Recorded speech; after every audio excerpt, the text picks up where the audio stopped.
నమస్తే అండి. ఈ ఎపిసోడ్‌లో మనం ఫండమెంటల్ రైట్స్ అనే టాపిక్ ఇండియన్ పాలిటీలో కంటిన్యూ చేస్తున్నాము.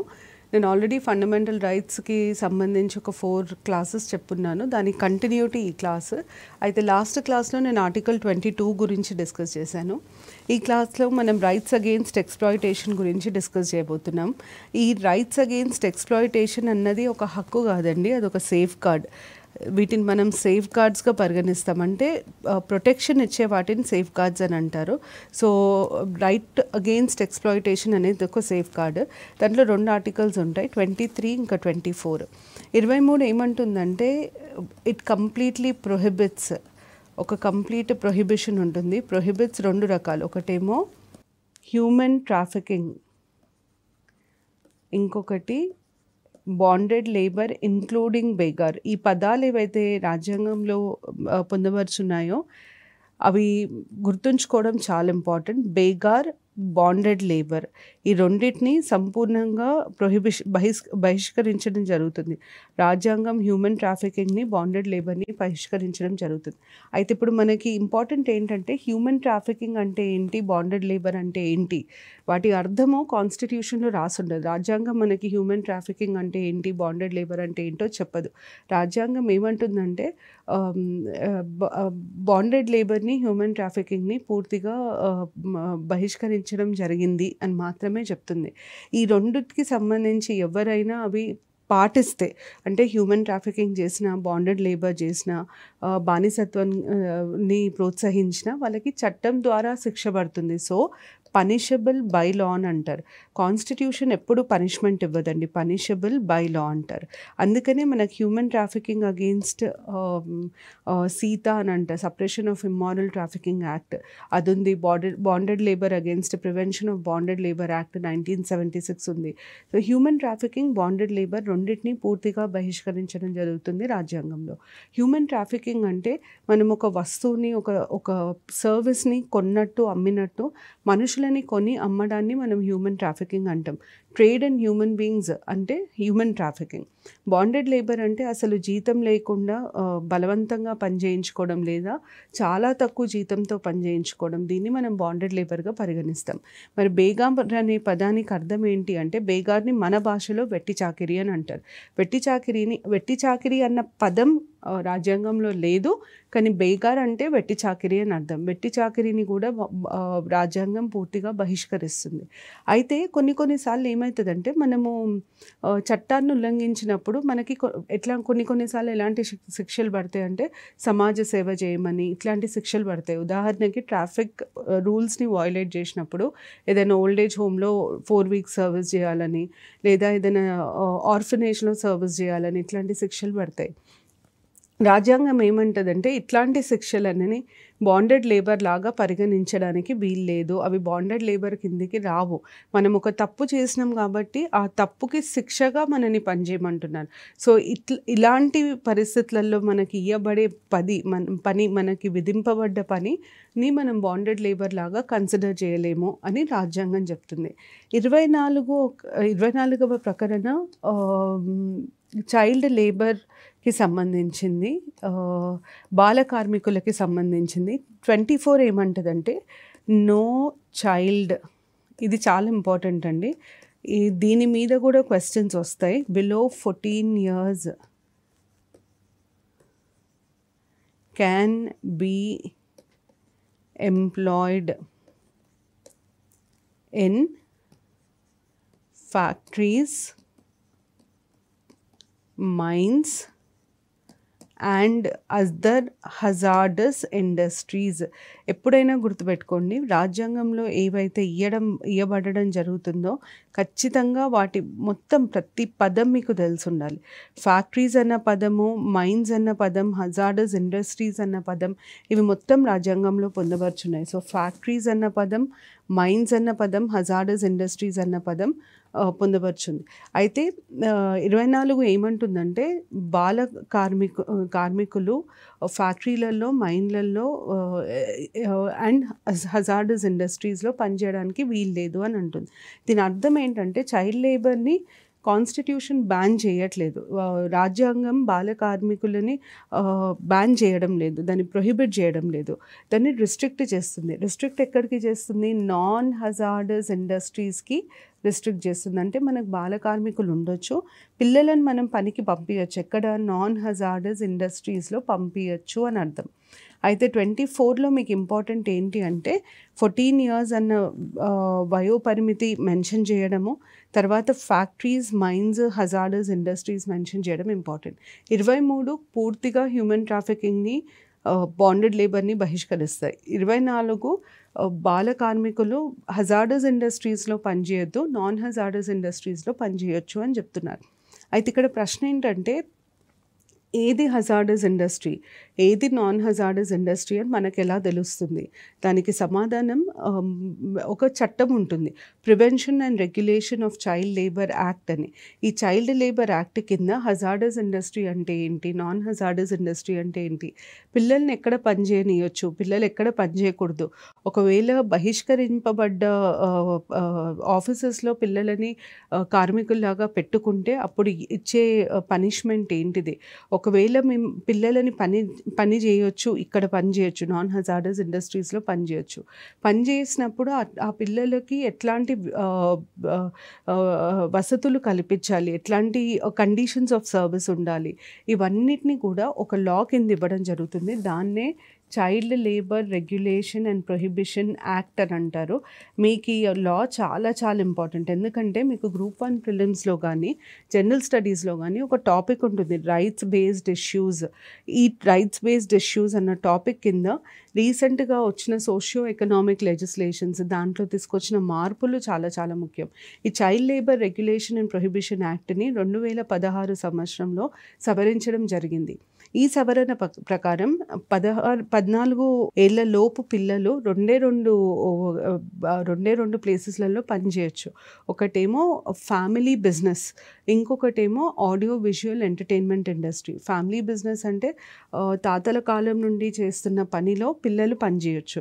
ఎందుకు తాతల కాలం నుండి చేస్తున్న పనిలో పిల్లలు పనిచేయచ్చు అంటే మన దగ్గర చాలా మటుకు ట్రెడిషనల్ హ్యాండ్లూమ్స్, చేనేత కార్మికులు ఎవరైతే ఉంటారో ఇవన్నీ చిన్నప్పటి నుండి నేర్పడం జరుగుతుంది. సో ఆ ట్రెడిషనల్ హ్యాండ్లూమ్స్, హ్యాండీక్రాఫ్ట్స్ని బతికించాలి అంటే పిల్లలని చాలా చిన్న వయసు నుండి దాంట్లో ట్రైన్ చేయడం జరుగుతుంది. అందుకనే దాంట్లో అలౌ చేస్తారు. ఇంకొక ప్లేస్ ఎక్కడైతే అలౌ చేస్తారో అది audio visual entertainment industry. Audio visual entertainment ఇండస్ట్రీలో స్పోర్ట్స్ వస్తాయి, పర్ఫార్మింగ్ ఆర్ట్స్ అంటే డాన్స్, మ్యూజిక్, టీవీ సీరియళ్ళు, సినిమాలు ఇవన్నీ వస్తాయన్నమాట. అయితే ఈ రెండిట్లోనే పిల్లలు పనిచేయచ్చు, అది కూడా ఒక కండిషన్ కింద పనిచేయచ్చు.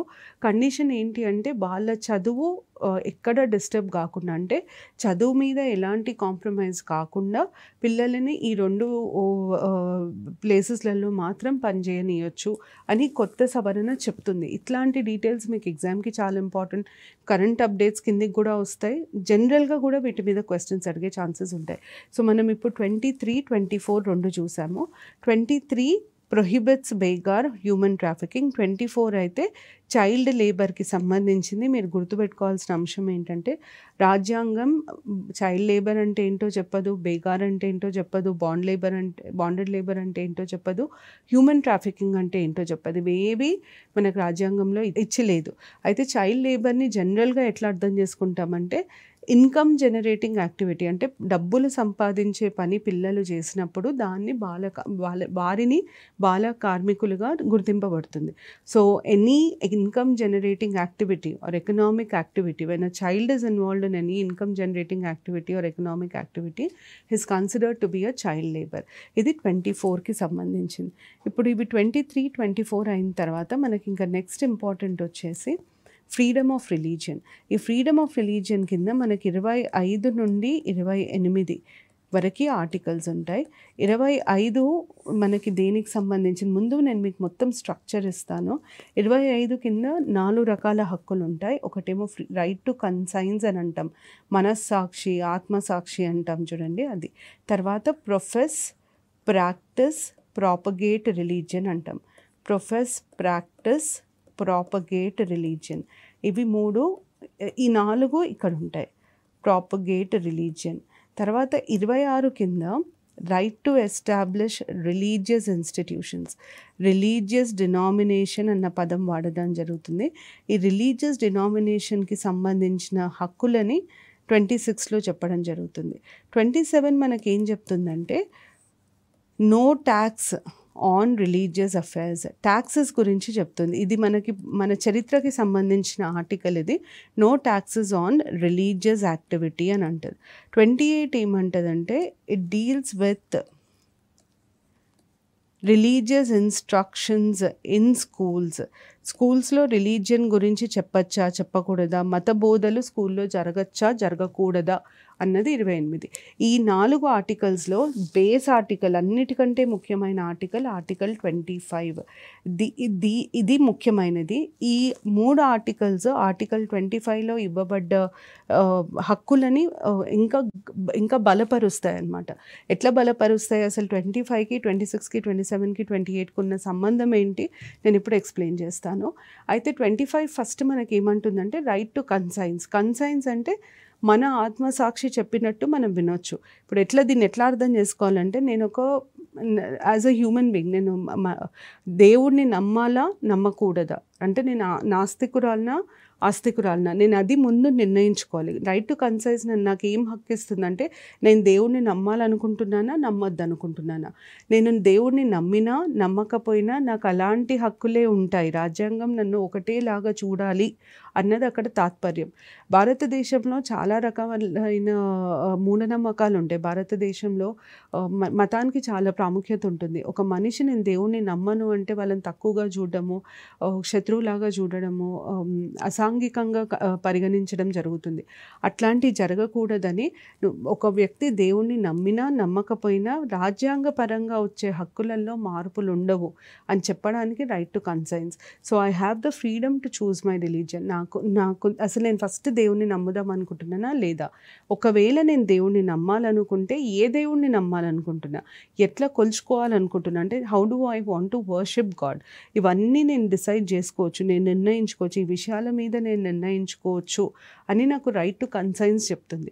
ఒక్కసారి నేను దేవుణ్ణి నమ్ముతాను, ఈ దేవుణ్ణి నమ్ముతాను లేదా ఈ మతాన్ని నమ్ముతాను అన్న ఒక అవగాహన వచ్చిన తర్వాత, ఒక నిర్ణయానికి వచ్చిన తర్వాత, నేను ఇతరులకి నా మతానికి సంబంధించిన నమ్మకాల గురించి చెప్పినప్పుడు దాన్ని ప్రొఫెషన్ అంటాం.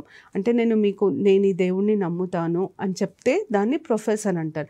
నాకు బయటికి మతం మీద నాకున్న నమ్మకాలని బయటికి వ్యక్తపరచడాన్ని మనం రైట్ టు ప్రొఫెషన్ అంటాం. మరి రైట్ టు ప్రాక్టీస్ అంటే ఏంటి, మనము మతానికి సంబంధించిన కొన్ని సాంప్రదాయాలు పద్ధతులు మనం పాటిస్తాం, ఆ సాంప్రదాయాలు పద్ధతులు పాటించవచ్చు అని చెప్పేది రైట్ టు ప్రాక్టీస్. ఉదాహరణకి ఇప్పుడు కుంకుమ పెట్టుకుంటాం చేతికి, లేదా చేతికి ఒక తాడు కట్టుకోవడం. ఒక కార్ని చూస్తే ఆ కారు హిందువులదా క్రిస్టియన్లదా ముస్లింలదా ఎవరైనా చెప్పేయచ్చు, ఎందుకంటే మతానికి సంబంధించిన ఏదో ఒక సింబలో ఏదో ఒక తాడు ఏదో ఒకటి కట్టుంటుంది కార్కి. సో అది రైట్ టు ప్రాక్టీస్ కిందికి వస్తుంది.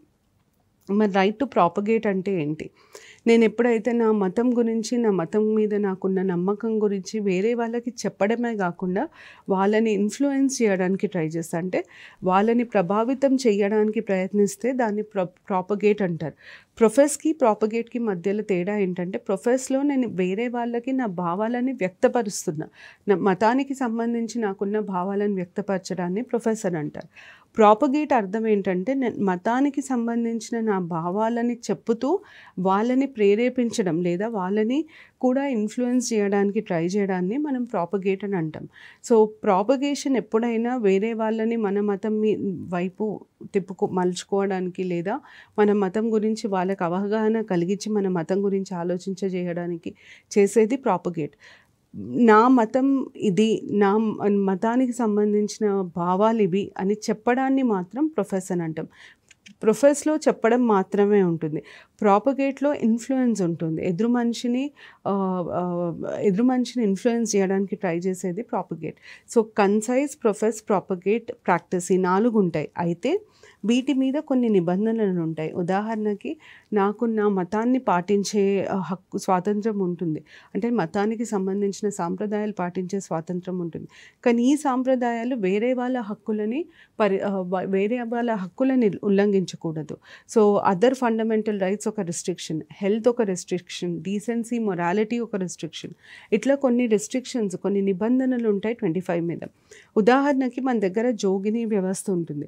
జోగిని వ్యవస్థ మతం పేరు మీద జరిగే ఒక సాంప్రదాయం.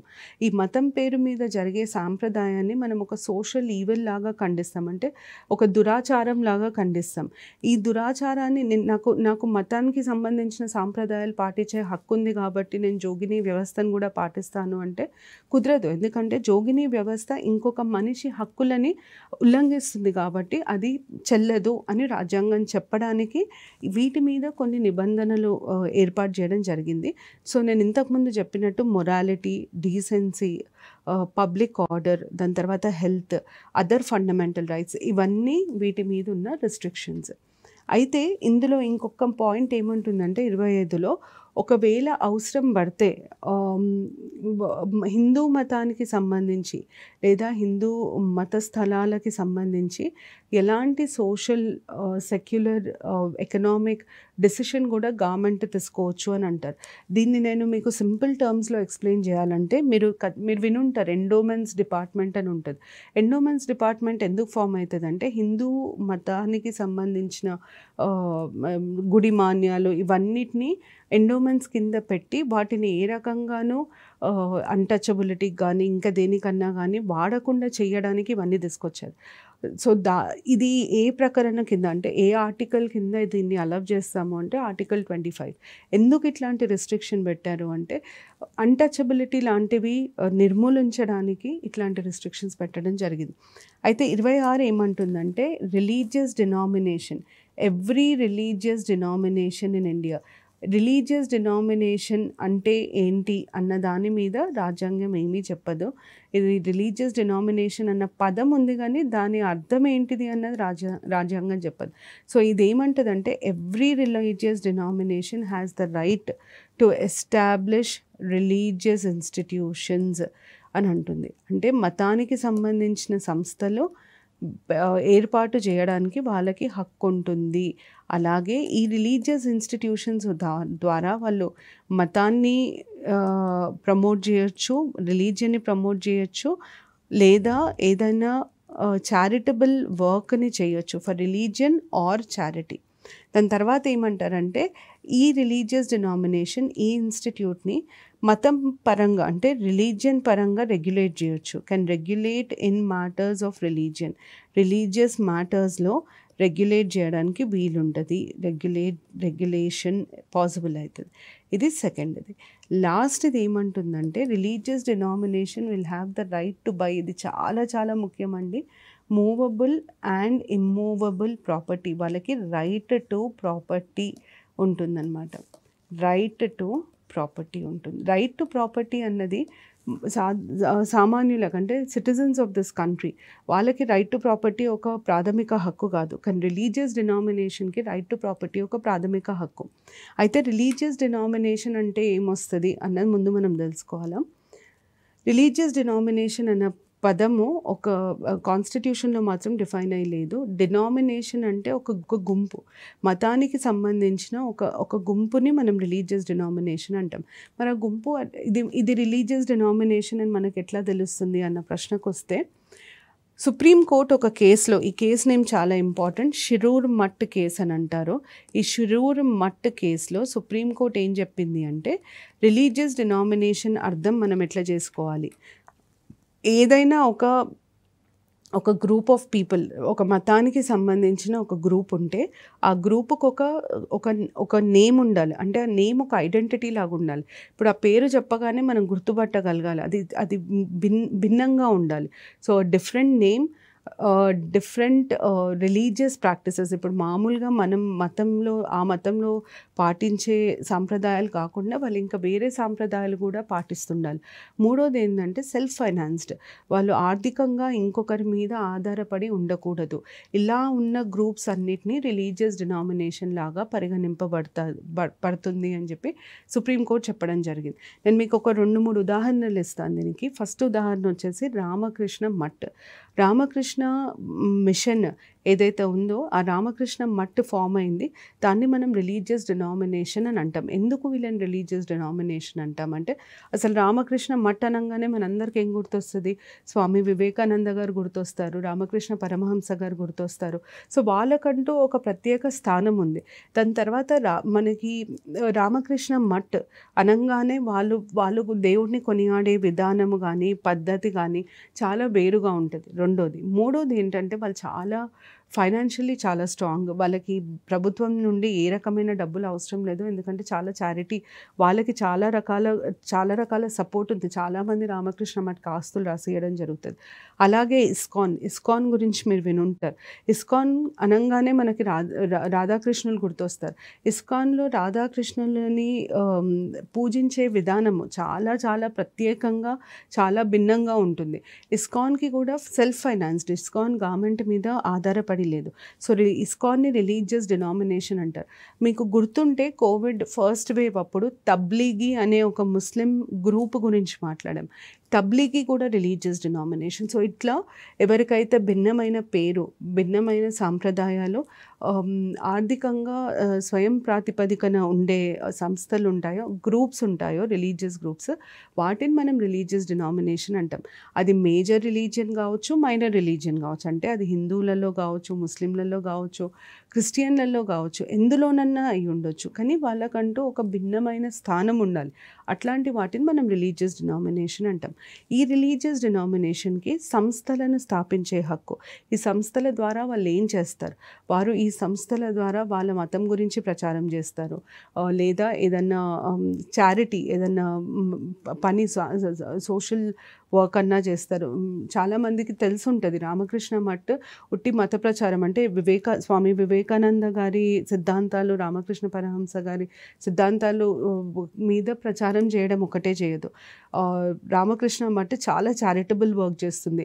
5 రూపాయలకే హాస్పిటల్ నడుపుతుంది. చాలామంది ఇందిరాపార్క్ సైడ్ ఉన్న వాళ్ళకైతే ఐడియా ఉంటుంది. ఆర్కే మఠ్లో రోజు పొద్దున డాక్టర్స్ 5 రూపాయలు ఫీజు తీసుకొని చూస్తారు. పెద్ద పెద్ద డాక్టర్స్ వచ్చి చూస్తారు అక్కడికి. రామకృష్ణ మిషన్లో వాలంటరీగా పనిచేసే వాళ్ళు, వాలంటీర్స్గా పనిచేసే వాళ్ళని ఈ స్లమ్స్కి అక్కడికి పంపించి పిల్లలకి చిన్న చిన్న విషయాలు చెప్పడము, శుభ్రంగా ఉండడం మీద అవగాహన కల్పించడం, ఇట్లాంటివన్నీ చేస్తారు. సో అవన్నీ చారిటీ కిందికి వస్తుంది. ఈ ఇస్కాన్ తక్కువ పైసలకి భోజనం పథకంలో ఇస్కాన్ది చాలా పెద్ద రోల్ ఉంది. అట్లా వాళ్ళు చారిటీ, రిలీజియన్ రెండింటినీ ప్రమోట్ చేస్తారు. అయితే ఈ సంస్థలకి మతానికి సంబంధించి వారు నియంత్రించుకోవచ్చు. అంటే మతానికి సంబంధించి వాళ్ళు పాటించే సాంప్రదాయాలని వారే రెగ్యులేట్ చేసుకోవచ్చు అని కూడా ఈ ఆర్టికల్ చెప్తుంది. అంటే అర్థం ఏంటంటే నేను ఎప్పుడు పూజ చేస్తాను, నేను ఎలా పూజ చేస్తాను, నేను పూజ చేసేటప్పుడు, నేను ఆరాధించేటప్పుడు ఎవరిని రానివ్వచ్చు, ఎవరిని రానివ్వకూడదు, ఇవన్నీ కూడా ఆ సంస్థనే నిర్ణయించుకుంటుంది. అన్నిటికంటే ముఖ్యం ఏంటంటే ఈ సంస్థలకి రైట్ టు ప్రాపర్టీ ఉంటుంది. అంటే వాళ్ళు ఎలాంటి ప్రాపర్టీ, మూవబుల్ అన్నా ఇమ్మూవబుల్ ప్రాపర్టీనైనా వాళ్ళు సేకరించవచ్చు. They can acquire movable or immovable property. అయితే ఇక్కడ ఒక చిన్న కండిషన్ మీద వస్తుంది. మూవబుల్ ఇమ్మూవబుల్ ప్రాపర్టీ అన్నప్పుడు కండిషన్ ఏంటంటే in accordance with the law అని అంటాం. అంటే మీరు ఈ ప్రాపర్టీ ఏదైతే ఉందో దాన్ని మీరు చట్టపరమైన పనులకి మాత్రమే వాడవచ్చు. చట్ట వ్యతిరేకమైన పనులకి వాడితే మీ ఆ ప్రాపర్టీని తీసుకోవడం జరుగుతుంది, జప్తు చేయడం జరుగుతుంది అన్నది రాజ్యాంగం చెప్తుంది. ఉదాహరణకు మనకు దీనికి కూడా ఉదాహరణలు ఉన్నాయి. డేరా సచ్చా సౌదా మీరు వినుంటారు, పంజాబ్లో జరిగింది. డేరా సచ్చా సౌదా లేదా అసారాం బాపు వాళ్ళ ప్రాపర్టీస్ని ఇల్లీగల్ యాక్టివిటీస్కి వాడితే ఆటోమేటిక్గా గవర్నమెంట్ ఆ ప్రాపర్టీస్ని తీసేసుకుంటుంది. అయితే 26కి 25కు ఉన్న సంబంధం ఏంటి అంటే మనం 25లో right to profess, practice, propagate religion అంటున్నాం. ఇప్పుడు నేను నా మతం గురించి ప్రచారం చేయాలి అనుకుంటే నాకు ఒక స్థలం అంటే నాకంటూ ఒక స్థలం కావాలి, నలుగురు నా దగ్గరికి రాగలగాలి, నేను ఒక దగ్గర ఉండి చెప్తాను అన్నది తెలియాలి, అక్కడి నుండి నా మత ప్రచారం జరగాలి. అందుకనే 66 కింద మతానికి సంబంధించిన సంస్థలను స్థాపించవచ్చు అనడం జరిగింది. సో 26 మనకి రైట్ టు ప్రొఫెస్, ప్రాక్టీస్, ప్రాపగేట్ని సపోర్ట్ చేస్తుంది. మరి 27 ఏమంటుంది? నో ట్యాక్సెస్ ఆన్ రిలీజియన్ అని అంటుంది. నాకు తెలిసి మీరందరూ జోధా అక్బర్ సినిమా చూసుంటారు. అక్బర్ పేరు జలాలుద్దీన్ మొహమ్మద్. వారికి అక్బర్ అన్నది ఒక టైటిల్. అక్బర్ అన్న టైటిల్ అదొక ప్రజలిచ్చిన బిరుదు ఆయనకి. ప్రజా బిరుదు. ఎందుకు వారికి బిరుదు ఇవ్వడం జరిగింది అంటే, అప్పట్లో హిందువులు పిలిగ్రిమేజెస్కి వెళ్ళినప్పుడు, అంటే హిందువులు వాళ్ళ దేవుళ్ళని దేవతలని దర్శించుకోవడానికి తీర్థయాత్రల మీద పోయినప్పుడు వాళ్ళు ఒక పన్ను కట్టాల్సి వచ్చేది. దాన్ని జిజియా అనేవాళ్ళు. ఆ జిజియా ట్యాక్స్ని వారు తీసేశారు కాబట్టి, వారు రద్దు చేశారు కాబట్టి, వారికి ప్రజలందరూ కలిసి అక్బర్ అన్న కితాబ్ ఇచ్చారు అని ఆ సినిమాలో చూపించారు. సో బేసిక్గా నో ట్యాక్స్ ఆన్ రిలీజియన్కి అర్థం ఏంటంటే, ఒక వ్యక్తి తన మతాన్ని పాటించడానికి లేదా ఆ మతంలో ఉన్న సాంప్రదాయాలని పాటించడానికి ఎలాంటి పన్ను కట్టాల్సిన అవసరం లేదు. అది ఏ మతమైనా సరే. అందుకని మీరు గుడికి వెళ్తే మీకు గుడికి అర్చన టికెట్ ఉంటుంది, లేదా అభిషేకం టికెట్ ఉంటుంది, కానీ సర్వీస్ ట్యాక్స్ ఉండదు దాని మీద. మత సంస్థల మీద ట్యాక్సెస్ ఉండే. ఇన్కమ్ ట్యాక్స్ యాక్ట్ కింద మత సంస్థల్లాగా గుర్తింపబడ్డ సంస్థల మీద ఎలాంటి పన్ను విధించడం జరగదు. అది నో ట్యాక్సెస్ ఆన్ రిలీజియన్. అయితే ఇక్కడ ఇంకొక విషయం ఏంటంటే, ఇప్పుడు ప్రభుత్వము ప్రతి పండగకి చాలా ఏర్పాట్లు చేస్తుంది, చాలా డబ్బు ఖర్చు పెడుతుంది. బతుకమ్మ పండగకి బతుకమ్మ చీరలను ఇస్తారు, క్రిస్మస్కి కేక్స్ డిస్ట్రిబ్యూట్ చేయడము, రంజాన్ అప్పుడు ఇఫ్తార్లు ఇవ్వడము, మస్జిద్లకు డబ్బులు ఇవ్వడము, ఇవన్నీ చేస్తుంది ప్రభుత్వం. ఈ డబ్బులన్నీ, ఈ పైసలన్నీ ఎక్కడికి వెళ్ళి వస్తున్నాయి? ప్రభుత్వ ఎక్స్చెక్కర్, అంటే గవర్నమెంట్ ఎక్స్చెక్కర్ నుండే వస్తున్నాయి. అయితే ఈ డబ్బులు ప్రభుత్వానికి మనం కట్టే పన్నుల ద్వారా వస్తుంది. అయితే ఈ ఆర్టికల్ ఏమంటుందంటే, ప్రజల దగ్గర నుండి పన్నుల రూపంలో తీసుకున్న పైసలని అన్ని మత ప్రచారాలకి వాడొచ్చు. ఒక మత ప్రచారానికి మాత్రమే వాడకూడదు, అన్ని మతాలను సమంగా ప్రచారం చేయొచ్చు అన్నది దాని తాత్పర్యం అన్నమాట. తర్వాత 28 ఏమంటుందంటే, దీనికి వెళ్ళే ముందు నో ట్యాక్స్ ఆన్ రిలీజియన్ కూడా చాలా చాలా ముఖ్యం. ఇది కూడా ప్రొఫెస్, ప్రాక్టీస్ అండ్ ప్రాపగేట్కి సంబంధించింది. ఉదాహరణకి ఇప్పుడు నేను ఒక మత సాంప్రదాయాన్ని పాటించాలి, కానీ ఈ మత సాంప్రదాయాన్ని పాటించాలంటే నేను పన్ను కట్టాలి అన్న రూల్ ఉందనుకోండి, ఎంతమంది ఆ మత సాంప్రదాయాన్ని పాటించరు. ఎందుకు మనం మన మత సాంప్రదాయాలను పాటించాలి? ఎందుకు ముస్లింలు నమాజ్ రెగ్యులర్గా పిల్లలతో చేయిస్తారు? ఎందుకు మనం మన హిందువులు పిల్లలని చర్చ్కి లేదా పిల్లలని టెంపుల్కి లేదా క్రిస్టియన్స్ చర్చ్కి తీసుకెళ్తారు అంటే, ఒక మతం బతకాలి అంటే, మనుగడలో ఉండాలి అంటే దానికి సంబంధించిన సత్సాంప్రదాయాలని పాటించడం చాలా మంచిది.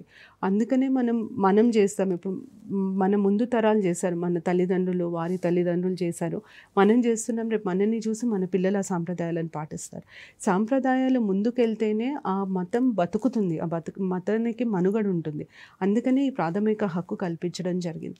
తర్వాత 28 ఏమంటుందంటే, స్కూళ్ళల్లో మతం గురించి ప్రచారం చేయొచ్చా చేయకూడదా అన్న ప్రశ్న తలెత్తినప్పుడు 28 రకరకాలుగా చెప్తుంది. అంటే మనకి రకరకాల స్కూళ్ళు ఉన్నాయి. ఉదాహరణకి మనం గవర్నమెంట్ స్కూల్స్ అని అంటాం, అంటే గవర్నమెంట్ ఓన్డ్ స్కూల్స్. ఇవి గవర్నమెంటే స్థాపించి గవర్నమెంటే నడుపుతున్న స్కూళ్ళు.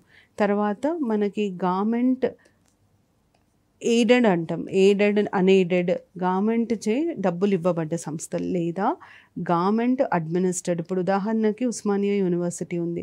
ఉస్మానియా యూనివర్సిటీని 7th నిజాం రాజు స్థాపించడం జరిగింది, కానీ దాన్ని ఈరోజు చూసుకునేది మాత్రం గవర్నమెంట్.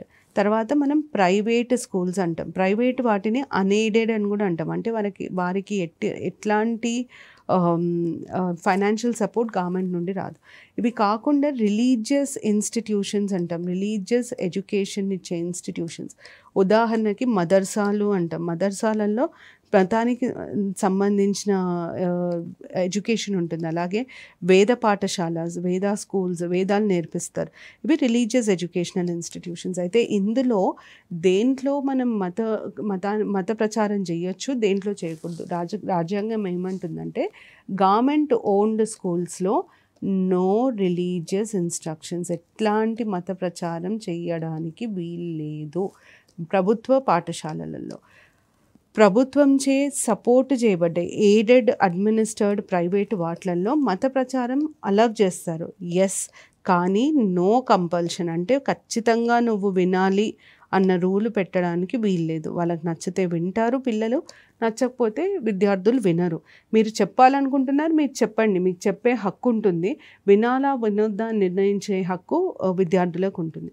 ఇక్కడికొచ్చేసరికి మదర్సా, వేద పాఠశాల మతానికి సంబంధించిన సంస్థలు, విద్యా సంస్థలు కాబట్టి అక్కడ మతమే బోధింపబడుతుంది.